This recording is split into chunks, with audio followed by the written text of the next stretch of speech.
A formal organising element, and as an artistic motif, just didn't sort of blend in with what the sort of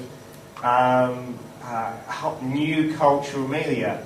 Suddenly the whole idea of only having 9 images or 9 sounds or 9 texts seemed highly eccentric, which at the time had appeared, really liberating and sort of exciting and innovative.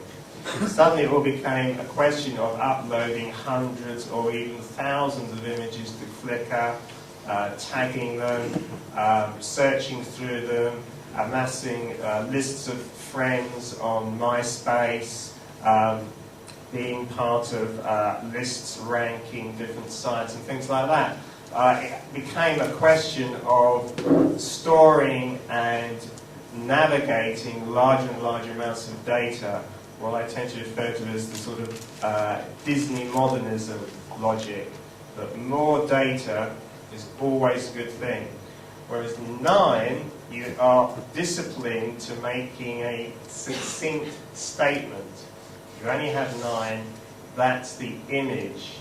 9 is a Web 2.0 application in which its organising structure is totally visible and is totally part of the purpose for which you use it.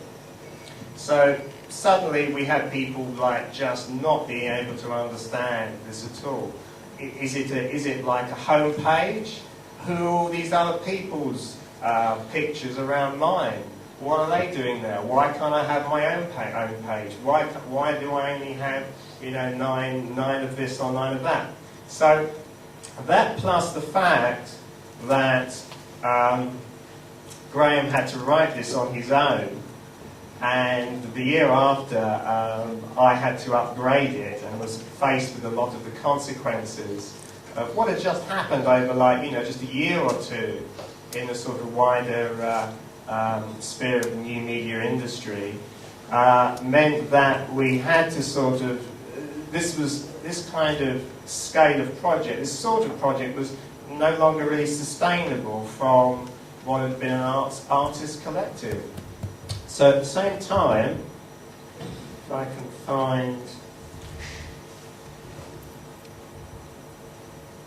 okay, I've got a picture, yeah, okay. At the same time, Mongrel also moved to Southend-on-Sea. And Southend-on-Sea is a town of about 160,000 people east of London along the Thames estuary. It is blessed with the reputation of having the longest pier in Europe, I think. I mean, that sort of brings to mind what the longest pier must be in the entire world. But anyway, I know it's the longest pier in Europe. It has a lot of kind of trash culture there.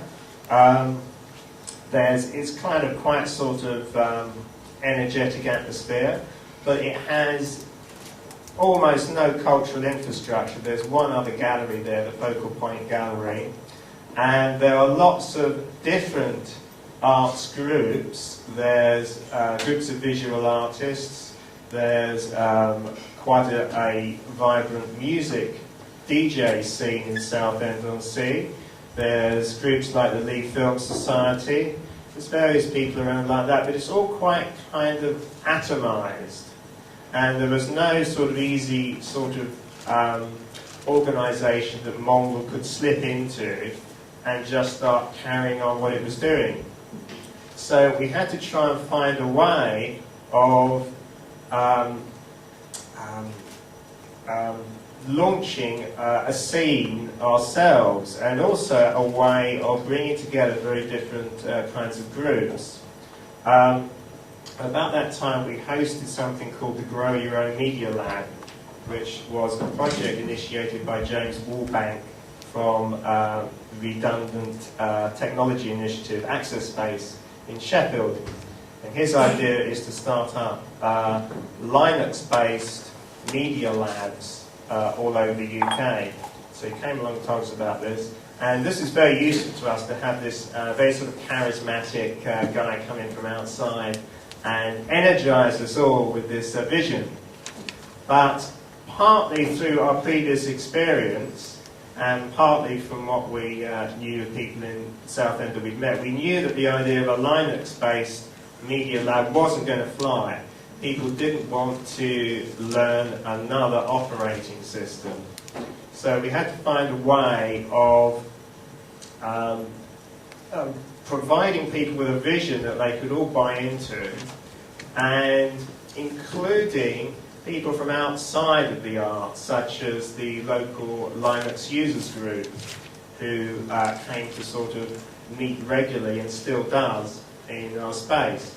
So we launched a space called the Media Shed, which would be sort of at arm's length from Mongrel, and also a vision called Free Media. And for Free Media, I go back to the main page, where we have, okay, for Free Media, it's a bit like the whole debate about open content and open media. Free media, we didn't want to be specifically dependent on free and open source software, and so we wanted to generalize it into a strategy by which all sorts of computer, other electronic and non-electronic stuff could become part and parcel of the sort of media impulse. So the way I like to think of it, the way I like to think of it is freeing media. It's a project of like going out onto sort of a safari into the surrounding sort of town. You take a group of young people with you, or enthusiastic and gullible adults, and you look around to find ways that you can exploit or open up or free up materials in the environment around you that can be used to mediate, that can be linked together, that can be altered, that can be just sort of generally uncovered. So the typical example that we use is something called video sniffing. This is the first Media Shed project that we did, and it's